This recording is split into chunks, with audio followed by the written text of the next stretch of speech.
Bonjour à toutes et à tous, et bienvenue dans un nouvel épisode de Parlons français, le podcast qui vous aide à parler le français de tous les jours, naturellement et avec confiance. Aujourd'hui, on vous propose un épisode à la fois utile, intéressant et plein de bonne humeur, autour d'un thème que tout le monde connaît, la conversation du quotidien, ou ce qu'on appelle en anglais le small talk. Ces petites discussions informelles, comme « Comment ça va ? Quoi de neuf ce week-end ? Ou encore « Tu pars en vacances cet été ?» font partie intégrante de la vie quotidienne en France. Et pourtant, quand on apprend une langue, ce sont souvent les plus difficiles à maîtriser. Dans cet épisode, on va vous montrer comment parler naturellement en français dans ces situations. Lucas et moi allons avoir une conversation simple mais authentique. On parlera de nos projets, du temps qu'il fait, de nos vacances. Bref, toutes ces choses que les Français se racontent au quotidien. Comme toujours, on parle lentement et clairement pour que vous puissiez comprendre facilement et répéter après nous. Notre objectif, c'est que vous puissiez réutiliser ces expressions dans la vraie vie, dans vos propres conversations. Et avant de commencer, un petit rappel, notre club de lecture débute bientôt sur Discord. Toutes les infos sont sur notre site easyfrench.org. Allez jeter un œil. Allez, c'est parti pour l'épisode. On retrouve tout de suite Lucas pour commencer la conversation. Bienvenue dans cette première partie de l'épisode, où nous allons parler d'un sujet très courant dans la vie quotidienne, prendre des nouvelles. En français, comme dans beaucoup de langues, il est très habituel de commencer une conversation par des phrases simples comme « Comment tu vas ? Quoi de neuf ? » Ou encore « Tu as passé un bon week-end ?» Ce sont des expressions de base, mais elles sont essentielles pour établir un lien, montrer de l'intérêt, et surtout, démarrer une conversation. Aujourd'hui, je vais vous raconter un exemple personnel, et en même temps, vous présenter du vocabulaire et des expressions que vous pouvez réutiliser. Alors, comment je vais ? Eh bien, je suis un peu fatigué. Pourquoi ? Parce que j'ai travaillé tout le week-end. En effet, j'étais de garde à l'hôpital. Ça veut dire que j'étais de service pendant 2 jours, jour et nuit. Je n'ai presque pas dormi. Quand on travaille à l'hôpital, surtout le week-end, ce n'est pas facile. Il y a beaucoup de monde, des urgences, des imprévus. Et quand le lundi arrive, on n'a pas vraiment l'impression d'avoir eu un week-end. On se sent un peu à bout. Heureusement, j'ai eu une journée de repos après. Mais soyons honnêtes, une journée, ce n'est pas assez pour vraiment récupérer. Cela dit, je ne me plains pas. Je sais que beaucoup de gens ont aussi des semaines bien remplies. Et vous, comment vous allez ? Avez-vous passé un bon week-end ?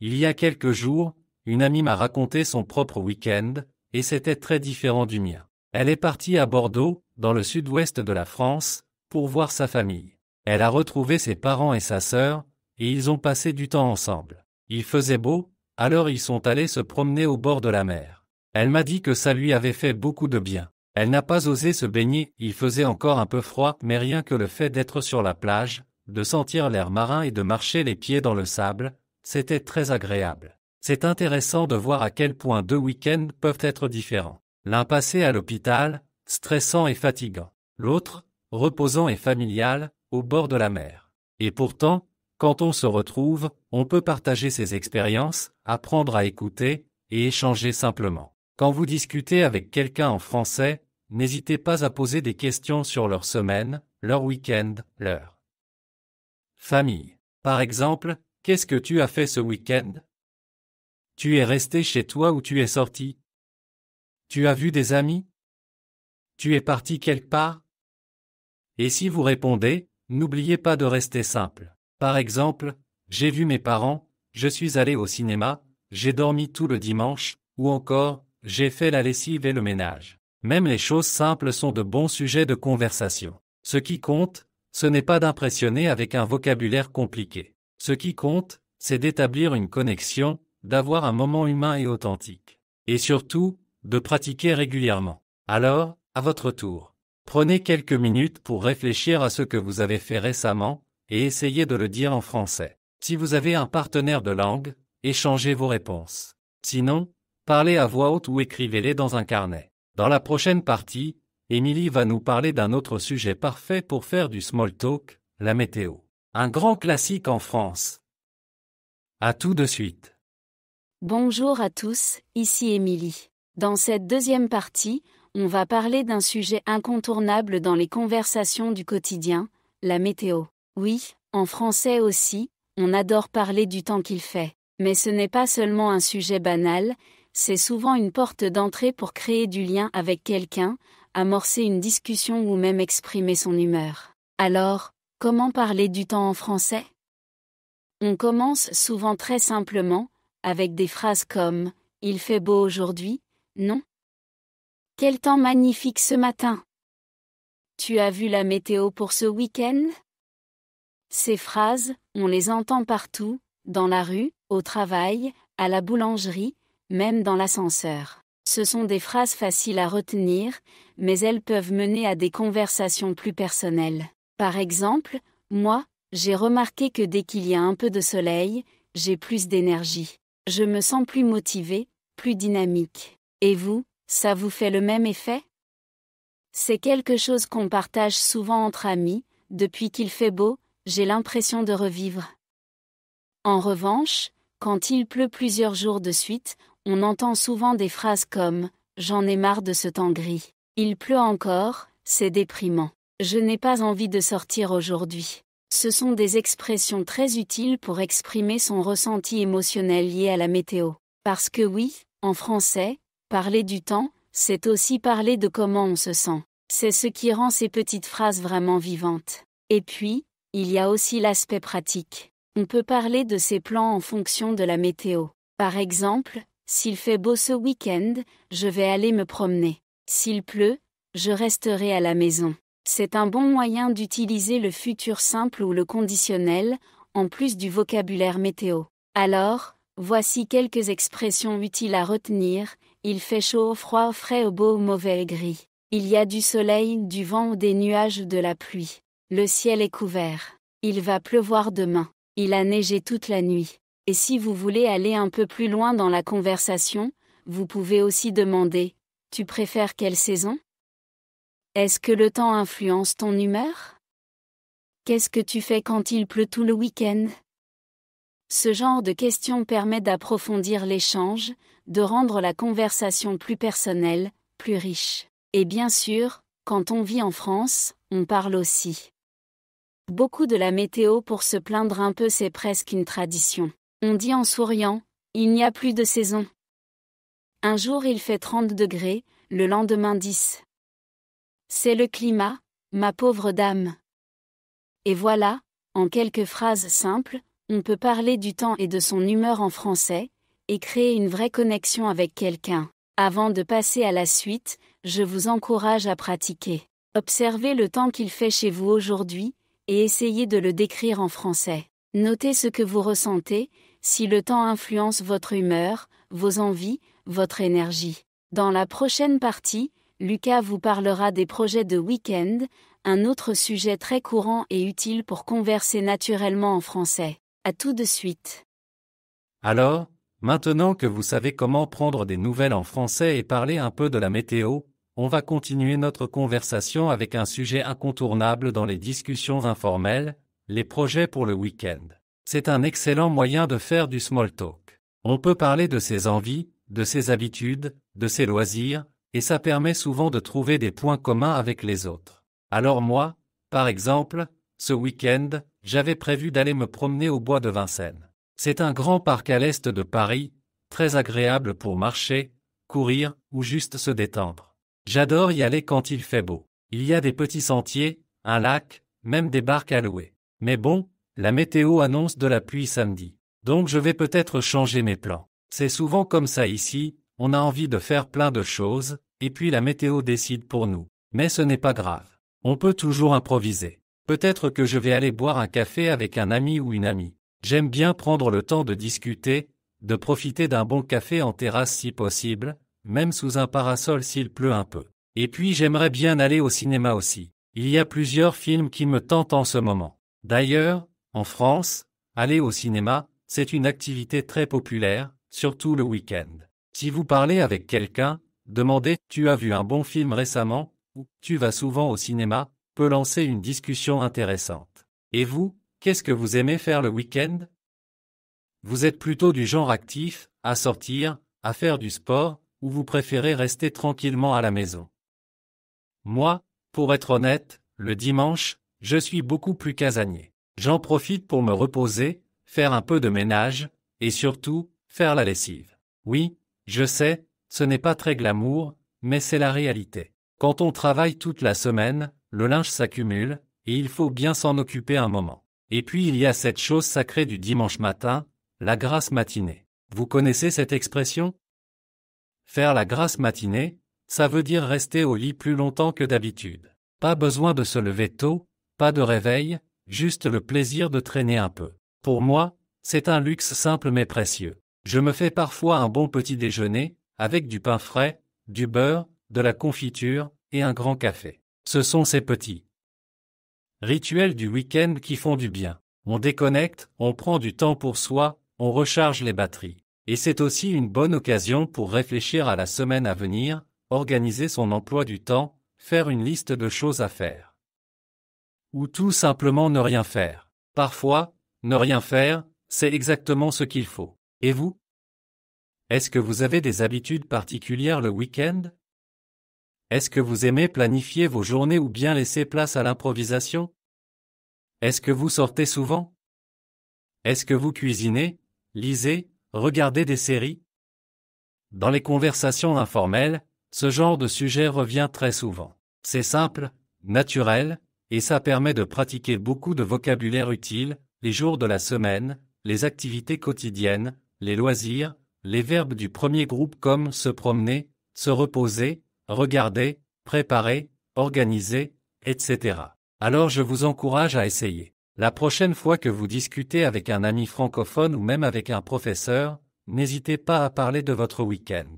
Même si vous n'avez rien de spécial à raconter, c'est l'occasion parfaite de pratiquer. Vous pouvez dire par exemple, ce week-end, j'ai fait du ménage. J'ai vu un film au cinéma. J'ai passé du temps avec ma famille. J'ai dormi longtemps dimanche matin. J'ai bu un café avec une amie. Je n'ai rien fait de spécial, j'ai juste profité. Toutes ces phrases simples sont très utiles dans une conversation. Et surtout, elles sont authentiques. On ne cherche pas à impressionner, on partage juste un moment de sa vie. Voilà, j'espère que cette petite plongée dans les projets du week-end vous a donné des idées pour vos propres conversations. Dans un instant, Émilie va nous parler d'un autre sujet qu'on adore évoquer au printemps, les vacances. Mais avant ça, je vous propose de réfléchir à ce que vous allez faire ce week-end. Et pourquoi ne pas en parler à quelqu'un, en français? On se retrouve juste après. Bonjour à tous, bienvenue dans cette 4e partie où nous allons parler des vacances. Ah, les vacances, un sujet qui fait toujours rêver et qui nous donne envie de nous évader, même juste en parlant. Que ce soit pour partir à la mer, à la montagne, ou simplement rester chez soi, les vacances sont un moment spécial dans l'année. Alors, aujourd'hui, je vais vous raconter mes projets de vacances et aussi parler d'une situation un peu différente que traverse mon ami Lucas. Cela nous permettra d'aborder beaucoup de vocabulaire utile et des expressions très courantes sur ce thème. Mes projets de vacances cet été, j'ai décidé de partir une semaine dans le sud de la France, près de Toulon. J'ai vraiment hâte.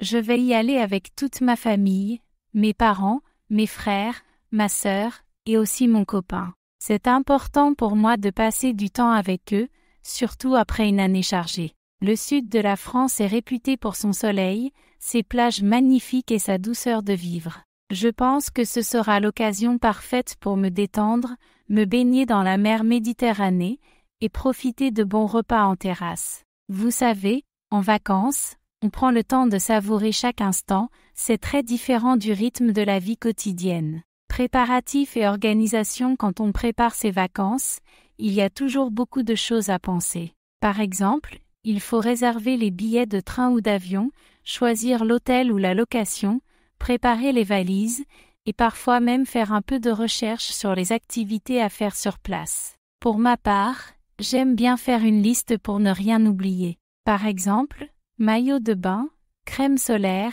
lunettes de soleil, livre à lire, appareil photo. Et vous, comment préparez-vous vos vacances?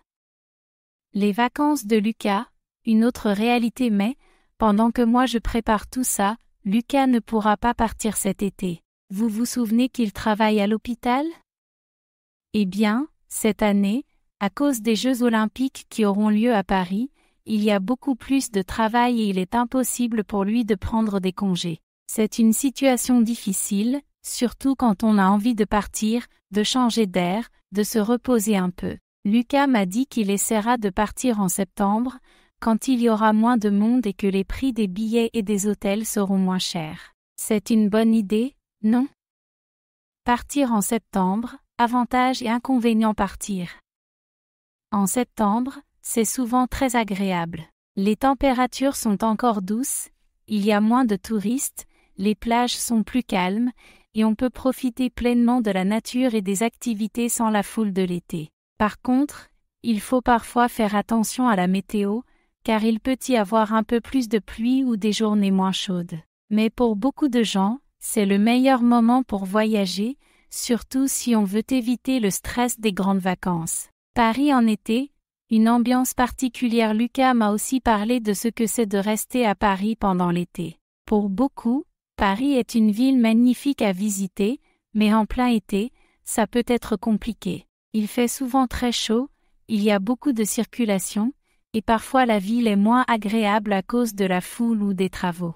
Mais Paris a aussi ses atouts en été, les jardins, les terrasses de café, les festivals en plein air, et les bords de la Seine où l'on peut se promener. Donc même en restant en ville, on peut trouver des moments pour se détendre. Expressions utiles pour parler des vacances. Voici quelques expressions et mots que vous pouvez utiliser pour parler de vos vacances. Partir en vacances, réserver un hôtel, une chambre, faire ses valises, profiter du soleil, de la plage, se détendre, se reposer, visiter des monuments, des musées, faire une randonnée, une promenade, prendre des photos, passer du temps en famille, entre amis, éviter la foule, les touristes, faire du tourisme, louer une voiture, un vélo. N'hésitez pas là. Les intégrer dans vos conversations pour parler naturellement des vacances. Conseils pour parler des vacances en français. Si vous avez envie de pratiquer ce thème, vous pouvez essayer de raconter vos propres projets ou souvenirs de vacances à un ami, un professeur, ou même à vous-même devant un miroir. Cela vous aidera à améliorer votre fluidité et votre confiance. Vous pouvez aussi poser des questions comme « Où est-ce que tu vas partir cet été ? Tu préfères la mer ou la montagne ? Qu'est-ce que tu aimes faire pendant tes vacances ? As-tu déjà visité la région où tu vas aller ? Quels sont tes endroits préférés pour te détendre ?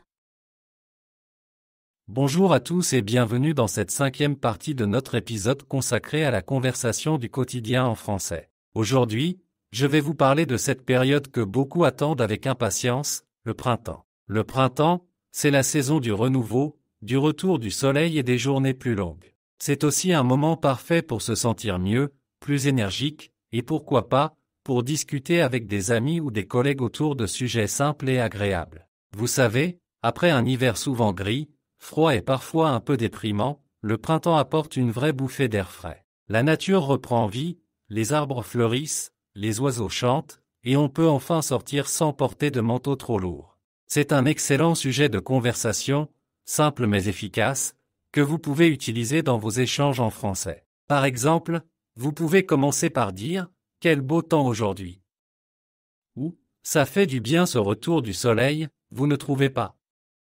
C'est important, car parler de la météo ou de la saison, c'est un bon moyen d'engager la conversation, surtout avec des personnes que vous ne connaissez pas très bien. Le printemps est souvent associé à une sensation de bien-être, alors n'hésitez pas à partager cela, je me sens tellement mieux avec ces beaux jours.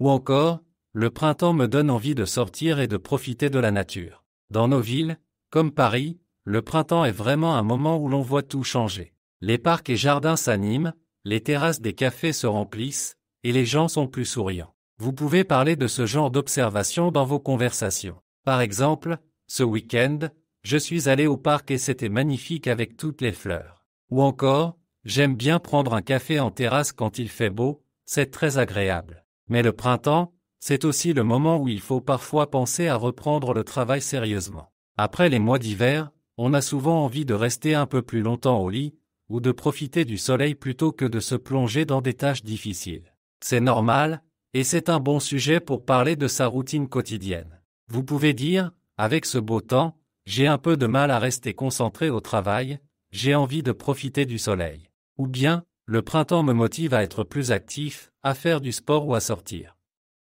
davantage. Pour ceux qui apprennent le français, c'est aussi l'occasion parfaite de pratiquer des expressions sur le temps, les saisons et les émotions liées au changement de météo. Par exemple, il fait beau aujourd'hui, le soleil me met de bonne humeur, j'adore sentir le vent printanier, le printemps est ma saison préférée, j'aime voir les fleurs qui poussent partout. Si vous souhaitez approfondir, vous pouvez aussi parler de vos activités préférées au printemps, faire des balades, aller au marché, jardiner, organiser des pique-niques. Ce sont autant de sujets qui rendent une conversation plus vivante et naturelle. Enfin, le printemps est aussi un moment de transition, on passe des jours courts et froids aux jours plus longs et plus chauds. On peut donc aborder ce changement dans une conversation, en disant par exemple, les journées rallongent, c'est agréable de pouvoir sortir après le travail. Ou, le matin, il fait encore un peu frais, mais l'après-midi, le soleil chauffe bien. En résumé, parler du printemps, c'est parler de la nature, du temps, de ses émotions, et aussi de son quotidien. C'est un thème simple mais qui peut ouvrir la porte à beaucoup d'autres sujets. N'hésitez pas à écouter les autres personnes autour de vous et à rebondir sur ce qu'elles disent. Le small talk, c'est aussi savoir écouter et poser des questions. Pour terminer cette partie, je vous propose un petit exercice. La prochaine fois que vous parlerez avec quelqu'un en français, commencez par un sujet facile. Comment trouvez-vous ce printemps? Ou, qu'est-ce que vous aimez faire quand il fait beau? Vous verrez, ça aide à lancer la conversation naturellement. Voilà pour cette ambiance de printemps. J'espère que ce moment vous a plu et qu'il vous donnera envie de parler davantage en français sur des sujets simples et agréables. Dans la prochaine partie, nous continuerons avec un autre thème de la vie quotidienne. Merci à tous d'avoir suivi cet épisode consacré à la conversation du quotidien, ce fameux « small talk » qui nous permet de communiquer facilement en français sur des sujets simples comme la météo, les projets du week-end ou encore les vacances. Aujourd'hui, nous avons vu ensemble comment prendre des nouvelles de quelqu'un, comment parler du temps et de l'humeur, et bien sûr comment évoquer ses projets pour le week-end ou les vacances. Ce sont des thèmes très fréquents dans la vie de tous les jours, et maîtriser ces petites conversations peut vraiment vous aider à vous sentir plus à l'aise en français, que ce soit dans la rue, au travail, ou avec des amis. Je vous encourage à utiliser ces expressions et ce vocabulaire dès que possible, même si vous faites des petites erreurs au début. L'important, c'est de pratiquer régulièrement et d'oser parler. N'hésitez pas à écouter cet épisode plusieurs fois, et à répéter les dialogues pour améliorer votre prononciation et votre fluidité. Si vous avez aimé cet épisode, pensez à vous abonner à notre chaîne pour ne pas rater les prochains épisodes. Vos commentaires sont aussi très précieux, dites-nous quelles expressions vous ont été utiles, ou quels sujets vous aimeriez que nous abordions dans le futur. Vos retours nous aident à améliorer le contenu pour qu'il corresponde encore mieux à vos besoins. Enfin, je vous rappelle que notre communauté Easy French est toujours là pour vous accompagner dans votre apprentissage. Vous pouvez rejoindre notre club de lecture ou nos groupes de discussion pour pratiquer avec d'autres apprenants, poser vos questions et partager vos progrès. Pour terminer, rappelez-vous que parler une langue, c'est avant tout communiquer avec les autres. Le small talk est la clé pour créer des liens, ouvrir des conversations et découvrir des choses nouvelles. Alors, prenez confiance et lancez-vous. Merci encore pour votre écoute. Je vous dis à très bientôt pour un nouvel épisode. Portez-vous bien et continuez à progresser en français jour après jour.